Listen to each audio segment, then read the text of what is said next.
All unfinished maple gym floors should be sanded with a minimum of 3 cuts using coarse, medium, and fine sandpapers. Final sanding of pattern floors should be performed with a screen and disc sander. This final sanding should provide a smooth and even surface, free from scratches, drum stop marks, or gouges.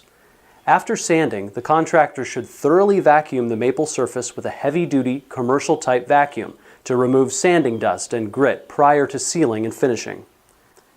There are 2 basic methods for application of seal and finish for new wood athletic floors. Both are 4-coat specifications. The first uses 1 coat of seal and 3 coats of finish, a 1-3 specification.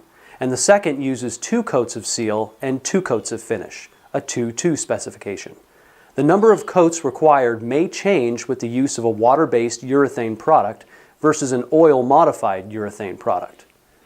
Always follow your material manufacturer's guidelines for application of sealer and finish, as procedures may vary from product to product. The MFMA has authorized an independent testing laboratory to test floor sealer and finish products in accordance with strict industry standards. Refer to the MFMA Athletic Flooring Sealer and Finish Specifications and Conformance List for information on specifying floor finish products that meet the MFMA standards.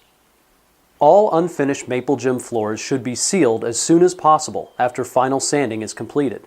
Thoroughly vacuum and tack the floor surface prior to applying the first coat of sealer. Using a clean lamb's wool applicator, apply a liberal and uniform coat of penetrating sealer with at least the minimum coverage per the manufacturer's instructions. Allow to dry completely. If using a 2-2 specification, buff with a screen back disc, pad, or as recommended by your finish manufacturer and thoroughly clean. Do not use steel wool if applying a water-based product. Apply the second coat of penetrating sealer in the same manner as the first. The entire surface should then be lightly machine disked with number 100 or number 120 grit screen back under a buffing or polishing pad, and finally vacuumed and tack ragged in preparation for court layout and painting. Caution: follow your manufacturer's recommendations for providing adequate ventilation during the entire sealing and finishing process. The project architect or specifier should furnish game line drawings with complete color selections prior to the start of floor sanding and finishing.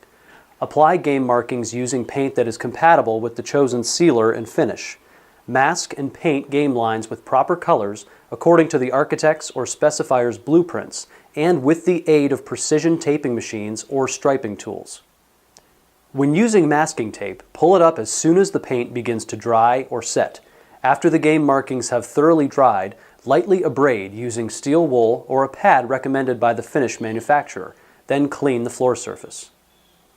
Immediately before applying the first coat of finish, maple gym floors should be thoroughly tack ragged, giving particular attention to edges and corners. Apply an even coat of finish in accordance with your finish manufacturer's instructions. Allow to dry completely. Lightly abrade with screen to break the surface tension for bonding with the next coat. Do not use steel wool if applying a water-based urethane finish product. Vacuum, then double tack rag the floor. Subsequent coats should be applied in accordance with the finish manufacturer's specifications. Do not abrade the final coat of finish. After applying the final coat, do not use the floor until the finish manufacturer's recommended cure time has elapsed. Avoid heavy traffic on the floor surface for at least 1 week. Note: during finishing and drying time, the floor surface must be free of dust and dirt.